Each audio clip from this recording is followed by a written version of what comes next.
Hello friends, welcome back to my YouTube channel. मेरा नाम है रोशन और आप देख रहे हैं मेरे साथ रिएक्ट। तो चलिए हम शुरू करते हैं हमारा एक और नया वीडियो। देखिए, आज के इस वीडियो में बेसिकली हम लास्ट वीडियो में कंटिन्यू करने वाले हैं। लास्ट हमारा जो वीडियो था वहाँ पे हमने रिएक्ट राउटर डॉम, ये जो पैकेज होता है, इसका लेटेस्ट वर्जन हमने हमारे रिएक्ट के प्रोजेक्ट में डाउनलोड और इंस्टॉल कर लिया था एक कमांड की हेल्प से। ठीक है, तो बस जैसे ही हमने वो कमांड रन की थी तो हमारा राउटर का पैकेज जो है हमारे रिएक्ट के प्रोजेक्ट में इंस्टॉल हो गया था। ओके, आज हम क्या करने वाले हैं, उसे प्रैक्टिकली यूज़ करने वाले हैं, देखने वाले हैं कि किस तरह से हमें बेसिकली इम्प्लीमेंट कराना होता है। तो देखिए फ्रेंड्स, यहाँ पे चलते हैं VS कोड एडिटर पे। आप देख रहे हो मैं हूँ अभी मेरे ऐप कंपोनेंट में। वहाँ पे मैंने एक जस्ट मेन नाम का कंपोनेंट बनाया हुआ है और बेसिकली एक नॉर्मल मैसेज डाला हुआ है H2 एलिमेंट, जो कि आप देख सकते हो। अभी बहुत ही फ्रेश से हम यहाँ पे देखने वाले हैं राउटिंग। अब देखिए फ्रेंड्स, राउटिंग का पैकेज तो हमने इंक्लूड कर लिया। अब जैसे ही ये पैकेज हमने डाउनलोड और इंस्टॉल कर लिया है, ओके, उस कमांड की हेल्प से, तो अब हम क्या करेंगे, अब नॉर्मली उस पैकेज को हम बस हमारे कंपोनेंट में इंपोर्ट करेंगे और इंपोर्ट करने के बाद हमें उसे सीधा सीधा यूज़ करना है। तो अभी इसे यूज़ कैसे करते हैं फ्रेंड्स, देखिए सबसे पहले स्टेप क्या होती है कि हमें क्या करना होता है। हमारी जो मेन फाइल होती है index.js, जहाँ से हमारा सबसे पहला वाला सबसे फर्स्ट कंपोनेंट जो हमारा होता है ऐप कंपोनेंट, ठीक है, उस कंपोनेंट को जो फाइल रेंडर करा रही है, मतलब कि index.js की फाइल, तो उसे सबसे पहले ओपन कर लो। ठीक है, index.js, इस देखिए ये जो हमारी फाइल है index.js, इस फाइल से हमारा मेन कंपोनेंट मतलब कि ऐप कंपोनेंट रेंडर होता है। तो बेसिकली इस कंपोनेंट को जो फाइल रेंडर कर रही है उस फाइल में हमें आना है। ठीक है, अब हमें क्या करना होता है कि हमने देखिए अब रिएक्ट राउटर को तो हमने इंस्टॉल कर लिया है, ठीक है, उस लाइब्रेरी को तो हमने डाउनलोड कर लिया है। अब हमें क्या करना है, सिर्फ उसे हमें इंपोर्ट करके यूज़ करना है। तो क्या करना होता है फ्रेंड्स, क्या करना होता है, हमारा ये जो एप्लीकेशन होता है, जो ऐप कंपोनेंट, इस कंपोनेंट को हमें एक हायर ऑर्डर कंपोनेंट में बेसिकली कुछ इस तरह से रैप कर लेना है। ठीक है, जैसे हमने कॉन्टेक्स्ट का यूज़ किया था वहाँ पे भी किया था। ठीक है, यहाँ पे भी आप ये जो स्ट्रिक मोड देख रहे हो, अभी देखिए इस स्ट्रिक मोड को हम हटा भी सकते हैं। ठीक है, तो अभी के वीडियो में हम स्ट्रिक मोड से कुछ मतलब रिलेशन नहीं है हमारा, तो मैं इसे हटा देता हूँ। हम दोनों को भी रख सकते हैं ऑब्वियसली, लेकिन अभी के लिए हम उसे हटा देते हैं क्योंकि हमें कोई स्ट्रिक मोड से रिलेटेड कुछ आज की वीडियो में देखना नहीं है।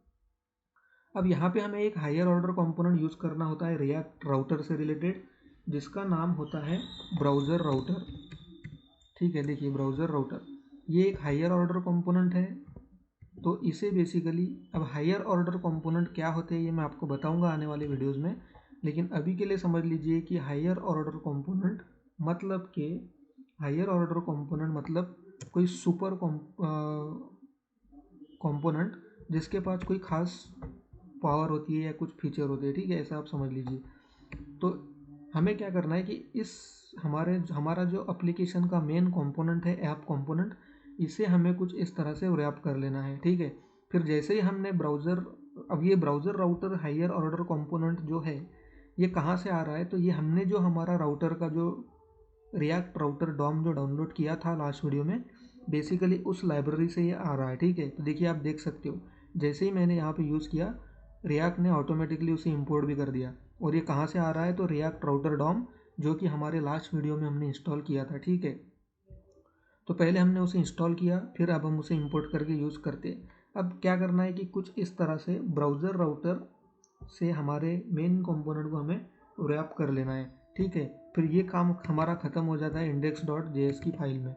फिर अब हम आते हैं हमारी ऐप जिस में, अब हम ऐप के हमारे कंपोनेंट में क्या कर सकते हैं, यहाँ पे बेसिकली हम हमारे एप्लीकेशन में जो भी रूट्स हमें चाहिए उन रूट्स को हम यहाँ पे आप कॉन्फ़िगर कर सकते हैं, मतलब कि क्रिएट कर सकते हैं। ठीक है, तो कैसे करेंगे हम, क्या टेक्निक होगा, किस तरह से हम कर सकते हैं। ठीक है, तो देखिए अब डिफरेंट डिफरेंट यूआरएल्स बेसिकली हमें अगर क्रिएट करना है हमारे एप्लीकेशन के लिए, तो हम क्या करेंगे, हम बेसिकली कुछ इस तरह से करेंगे कि अभी अभी एक टाइम के लिए इसे हटा दीजिए। ठीक है, अभी हम सबसे पहले तो रूट कॉन्फ़िगर करके देखते हैं कि कैसे होते हैं।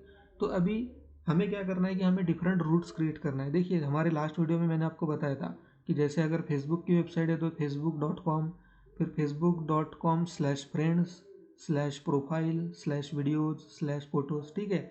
तो ऐसे डिफरेंट रूट्स को हमें क्रिएट मतलब हमारे एप्लीकेशन के लिए बनाना है, बेसिकली कॉन्फ़िगर करना है।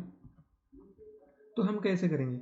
तो हमें क्या करना होता है, जैसे हमारे यहाँ इस पेज पे जैसे हमने एक पैकेज को यूज़ किया ब्राउज़र राउटर को, ठीक उसी तरह से यहाँ पे भी हमें कुछ और पैकेजेस को यूज़ करना होगा, ठीक है।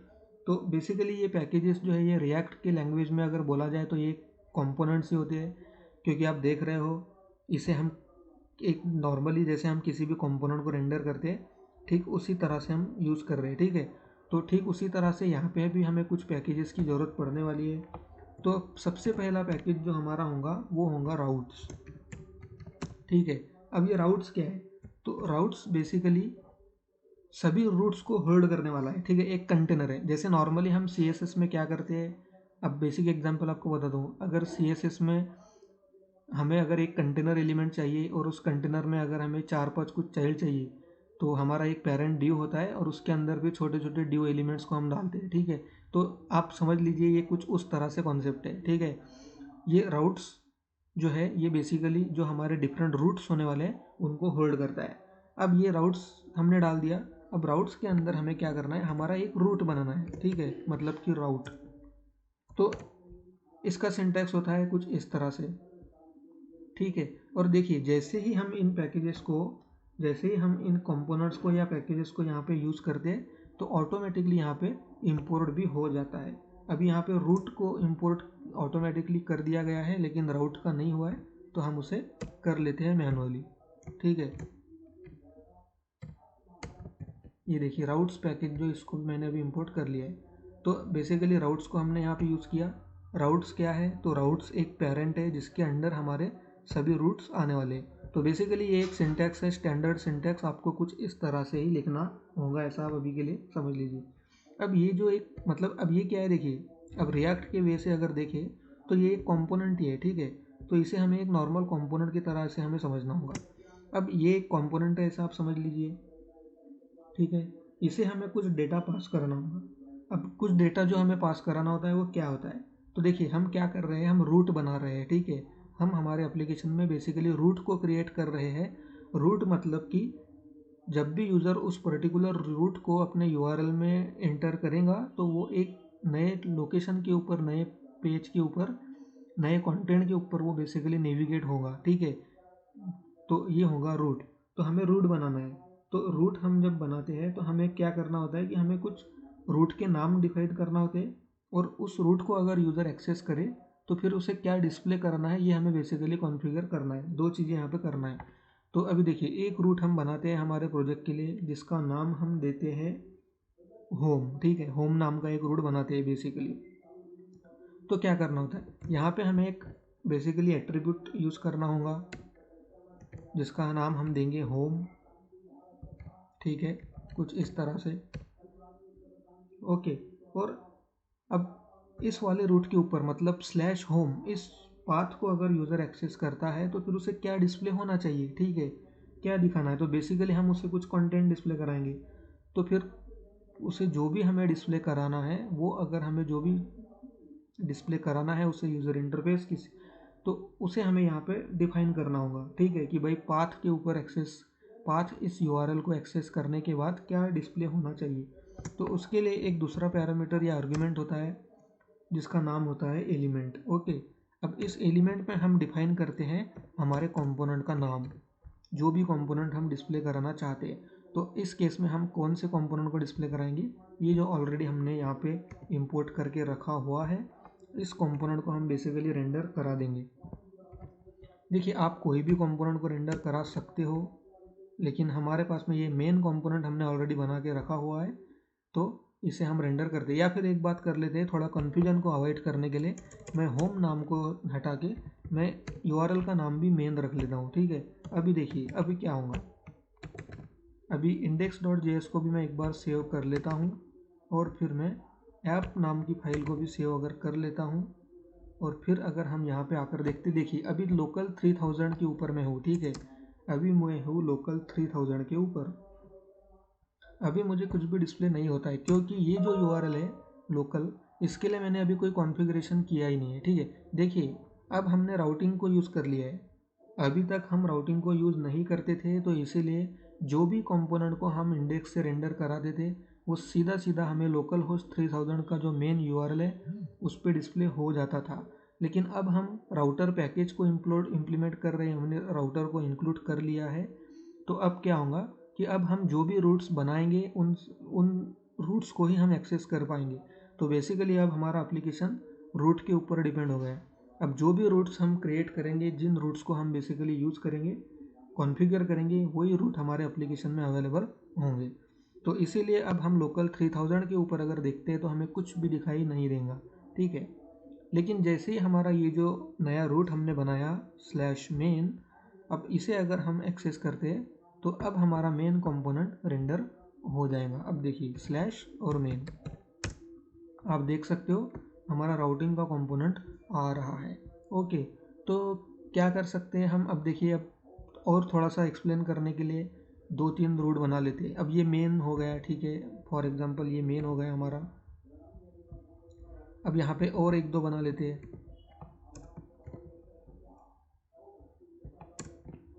ठीक है, मान लो ये 3 डिफरेंट रूट्स मैं बना रहा हूँ। ओके, अब क्या करते हैं कि इसे रखते हैं नॉर्मल यूआरएल, नॉर्मल स्लैश। अब देखिए नॉर्मल स्लैश का मीनिंग क्या होता है, अगर हमने नॉर्मल स्लैश अगर कर दिया है तो इसका मतलब ये होगा कि नॉर्मल स्लैश मतलब कि हमारा अब नॉर्मल यूआरएल, मतलब ये हमारा कौन सा यूआरएल, ये वाला जो हम पहले भी यूज़ कर रहे थे। ठीक है, लोकल होस्ट 3000, ये जो नॉर्मल, देखिए अब ये लोकल के लिए लोकल होस्ट होता है। ठीक है, जब हमारा एप्लीकेशन सर्वर पे जाता है तो ऑब्वियसली हमारा जो मेन यूआरएल होता है वेबसाइट को एक्सेस करने का, वो हमने जो डोमेन नेम वगैरह परचेस किया हुआ होता है वो होता है। ठीक है, लेकिन अभी लोकल होस्ट के ऊपर हमारा लोकल सर्वर पे हमारा एप्लीकेशन रन हो रहा है, तो इसलिए यहाँ पे स्लैश का मतलब होगा लोकल होस्ट :3000। ओके, तो अगर स्लैश कर दिया तो स्लैश, सिंपल स्लैश का मतलब कि हमारा ये वाला यूआरएल। ओके, तो अभी देखिए एक यूआरएल को मैं स्लैश रखता हूँ तो उसके ऊपर मैं मेरा मेन कंपोनेंट दिखा दूंगा। फिर मैं अभी यहाँ पे इसे होम करता हूँ, फिर मैं यहाँ पे करता हूँ इसे अबाउट। ठीक है, फिर एक मैं और यहाँ पे बना लेता हूँ लॉगिन। ठीक है, अब थोड़ा सा प्रैक्टिकली हम एग्जांपल देख रहे हैं, कुछ मीनिंगफुल एग्जांपल हम देख रहे हैं। ठीक है, तो देखिए कुछ इस तरह से मैंने रूट्स कॉन्फ़िगर कर लिए। ओके, अब इन सभी रूट्स को कॉन्फ़िगर कर तो लिया है, लेकिन हमें सभी रूट्स के ऊपर डिफरेंट डिफरेंट कंपोनेंट को रेंडर कराना चाहिए। तो हम क्या कर लेंगे कि हमारे कंपोनेंट्स भी बना लेंगे। अब हम क्या करेंगे, जैसे ही हमारा यूज़र नॉर्मल लोकल होस्ट 3000 को एक्सेस करेगा तो उस केस में हम मेन कंपोनेंट को दिखा देंगे। देखिए यहाँ पे लिखा हुआ है, तो अभी से थोड़ा मीनिंगफुल कर देते हैं। अब यहाँ पे मैं थोड़ा मैसेज चेंज कर देता हूँ, this is main home page of application. Okay, तो ये मेन होम पेज होगा हमारा। ठीक है, अब क्या करते हैं कि सेकंड जो हमारा रूट होने वाला है होम, तो इसके ऊपर हम मान लीजिए किसी कोई होम, मतलब मेन पेज तो अलग हो गया और कोई दूसरा होम पेज है छोटा, ठीक है, उसे भी हम डिस्प्ले कराना चाहते हैं दूसरे किसी एस पे। देखिए ये एक नॉर्मल एग्जांपल है। या फिर एक काम करते हैं, इस होम को हटा ही देते हैं, क्योंकि बहुत से लोग कंफ्यूज हो रहे होंगे आई गेस। तो इसे मैं क्या करता हूँ कि इसे मैं नॉर्मल रजिस्टर कर देता हूँ। ठीक है, तो एक हो गया हमारा मेन होम पेज। ठीक है, फिर हमारे पास में एक पेज होगा रजिस्टर का। अगर हम यूआरएल को /रजिस्टर कर दे तो हम उस पेज के ऊपर भी नेविगेट कर सके। ठीक है, तो फिर रजिस्टर के ऊपर हमें एक कंपोनेंट दिखाना होगा जिसका नाम होगा रजिस्टर। ओके, तो यहाँ पे हम रजिस्टर कंपोनेंट को डिस्प्ले कराएंगे।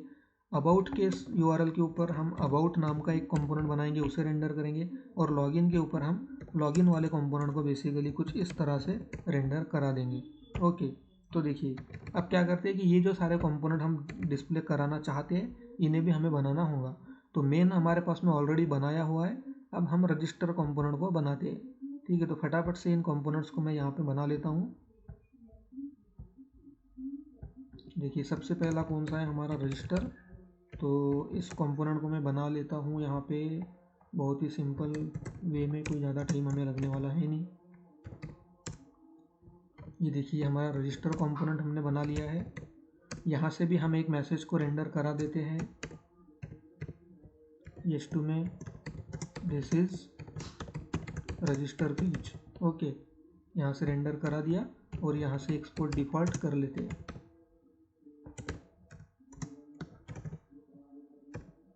ठीक है, देखिए ये रजिस्टर कंपोनेंट बन गया है।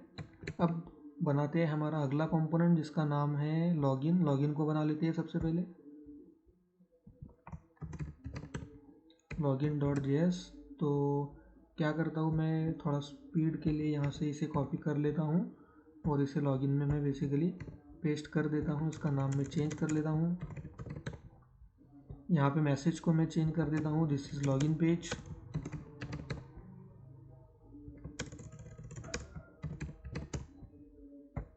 इसे भी हमने सेव कर लिया है। अब क्या चाहिए हमें, एक तो लॉगिन हो गया, एक रजिस्टर हो गया, एक बस अबाउट उसका हमारा बाकी है, तो उसे भी बना लेते हैं। इसका नाम हम देते हैं about.js। यहाँ पे भी सेम कॉपी पेस्ट करके मेरे तीनों कंपोनेंट्स को मैंने बेसिकली कुछ इस तरह से क्रिएट कर लिया है। अब this is about us page, ठीक है, और यहाँ से इसे एक्सपोर्ट करा देते हैं। देखिए मैं फिर से एक तो मेरा मेन हमारा जो ऐप कंपोनेंट है उसे हम बेसिकली सबसे पहले सेव कर लेते हैं। अब यहाँ पे इंपोर्ट भी कराना होगा फ्रेंड्स, ठीक है, तो इंपोर्ट करता हूँ पहले। कौन कौन से कंपोनेंट हमें चाहिए, हमें चाहिए रजिस्टर, तो रजिस्टर को इंपोर्ट कर लिया। फिर हमें चाहिए होगा लॉगिन, तो लॉगिन को भी इंपोर्ट कर लिया। और फिर हमें चाहिए कौन सा बाकी बचा है हमारा, अबाउट का, ठीक है, तो उसे भी हम कुछ इस तरह से कर लेते हैं। देखिए अब सारे कंपोनेंट्स को मैंने इंपोर्ट कर लिया। मैंने रूट जो भी कॉन्फ़िगर किए हुए, जो भी रूट्स मैंने बनाए हैं, सब रूट्स को मैंने अपना अपना कंपोनेंट डिस्प्ले करा दिया, ठीक है। मतलब अगर नॉर्मल लोकल होस्ट 3000 यूआरएल को हम एक्सेस करें तो हमारा मेन कंपोनेंट डिस्प्ले होना चाहिए। अगर हम /रजिस्टर इस यूआरएल को एक्सेस करें तो रजिस्टर का कंपोनेंट रेंडर होना चाहिए। अगर अबाउट को करें तो अबाउट का कंपोनेंट रेंडर होना चाहिए, और लॉगिन करें तो लॉगिन का कंपोनेंट रेंडर होना चाहिए। अब ये ऐप कंपोनेंट को मैंने Ctrl+S कर लिया है। अब हमारे सारे कंपोनेंट्स को भी एक बार फिर से हम सेव कर लेते हैं और फिर देखते हैं हमारे एप्लीकेशन में किस तरह से हमारा एप्लीकेशन वर्क हो रहा है। देखिए अभी यहाँ पे आते हैं हमारे एप्लीकेशन में। अब देखिए आप देख सकते हो लोकल होस्ट 3000 मेन यूआरएल को जैसे ही मैंने एक्सेस किया तो this is main home page of application. ये कहाँ से आ रहा है, ये आ रहा है हमारे मेन कंपोनेंट से, ठीक है। तो आप देख सकते हो कि जैसे ही मैंने जैसे ही सिंपल स्लैश को मैंने यूज़ किया तो इसका मीनिंग होता है कि हमारे एप्लीकेशन का डिफ़ॉल्ट यूआरएल, ठीक है, जिस भी सर्वर के ऊपर, जिस भी यूआरएल के ऊपर हमारा नॉर्मली ये एप्लीकेशन रन हो रहा है वो होता है equivalent to this slash. Okay, तो इसलिए जैसे ही मैंने स्लैश डाला तो सीधा सीधा मेरा मेन कंपोनेंट रेंडर हो गया है। अब मुझे ये वाला यूआरएल देखना है कि रजिस्टर के ऊपर क्या होता है, तो बस हमें अब क्या करना होगा, अब हमें /रजिस्टर यूज़ करना होगा। तो यहाँ से /रजिस्टर अगर कर दिया तो आप देख सकते हो दिस इज़ रजिस्टर पेज। ठीक उसी तरह से अगर मैं यहाँ पे लॉगिन कर दूँ तो दिस इज़ लॉगिन पेज, और अगर मैं यहाँ पे अबाउट कर दूँ तो दिस इज़ अबाउट पेज। देखिए अब यहाँ पे हम जो डालते हैं, ये जो हम डालते हैं ना, ये बेसिकली ये होना चाहिए, ठीक है। मतलब ये नाम, ये यहाँ पे जो पाथ में जो हम कॉन्फ़िगर करते हैं बेसिकली ये जो वर्ड होता है, ये जो नाम होता है हमारे रूट का, ये यहाँ पे मैच होना चाहिए। हाँ, मतलब कंपोनेंट का नाम नहीं हम डाल सकते। जैसे अगर ऐसा करो कि रजिस्टर को एक्सेस करना है तो ये रजिस्टर कंपोनेंट का नाम अगर आप डाल दो तो फिर वो नहीं चलने वाला, ठीक है। हम बेसिकली क्या कर रहे हैं, हमारे एप्लीकेशन में हमने कंपोनेंट्स को बना लिया है, ठीक है। हमारे सभी कंपोनेंट का पर्पस डिफरेंट है। रजिस्टर कंपोनेंट हमने रजिस्ट्रेशन के लिए बनाया है, लॉगिन हमने लॉगिन के लिए बनाया हुआ है, अबाउट हमने अबाउट अस के लिए बनाया हुआ है। अब हमें क्या चाहिए कि डिफरेंट रूट्स पे हम बेसिकली रेंडर कराना चाहते हैं, तो हमें रूट के नाम डिफाइन करना है, रूट के नाम हमें क्रिएट करना है, और जैसे ही हम उस रूट को एक्सेस करें तो रिस्पेक्टिव कंपोनेंट को हमें रेंडर कराना है। तो कुछ इस तरह से ये सिंटैक्स होता है, कुछ इस वे में हमें रिएक्ट राउटिंग यूज़ करनी होती है, ठीक है। अभी देख लीजिए, और यहाँ पे एक डेमोस्ट्रेशन के लिए, अब यहाँ पे अगर मैं कोई भी ऐसा कुछ भी नाम दे दूँ, जैसे मान लीजिए टेस्ट अगर नाम यहाँ पे मैं दे देता हूँ तो अब देखिए, अब नॉर्मल यूआरएल के ऊपर फिर से मेरा एप्लीकेशन एक्सेसिबल नहीं होगा। देखिए अब क्या होगा, अब कुछ एक्सेसिबल होगा ही नहीं। क्यों? क्योंकि अब हमारे प्रोजेक्ट में एक भी वो रूट नहीं है, एक भी ऐसा रूट हमारे एप्लीकेशन में अब नहीं है जो कि नॉर्मली बाय डिफ़ॉल्ट यूआरएल के ऊपर रन हो। ठीक है, अब वो किस पे यूज़ होगा? अब उसे अगर एक्सेस करना है मेन कंपोनेंट को, तो अब हमें यहाँ पे टेस्ट करना होगा। देख रहे हो, तो कुछ इस तरह से रिएक्ट की राउटिंग वर्क होती है। ओके फ्रेंड्स, तो ये था, इस वीडियो में हमने देखा कि रिएक्ट राउटर को कैसे हम यूज़ कर सकते हैं, किस तरह से हम डिफरेंट रूट्स को बना सकते हैं और किस तरह से हम उन्हें प्रैक्टिकली इम्प्लीमेंट करते हैं। ठीक है, तो चलिए इस वीडियो को यहाँ पे वाइंड अप करते हैं। और एक इंटरेस्टिंग वीडियो इसी से रिलेटेड है जो कि इसके बाद मैं लेकर आने वाला हूँ। तो चलिए इस वीडियो को यहाँ पे वाइंड अप करते हैं और मिलते हैं नेक्स्ट वीडियो में।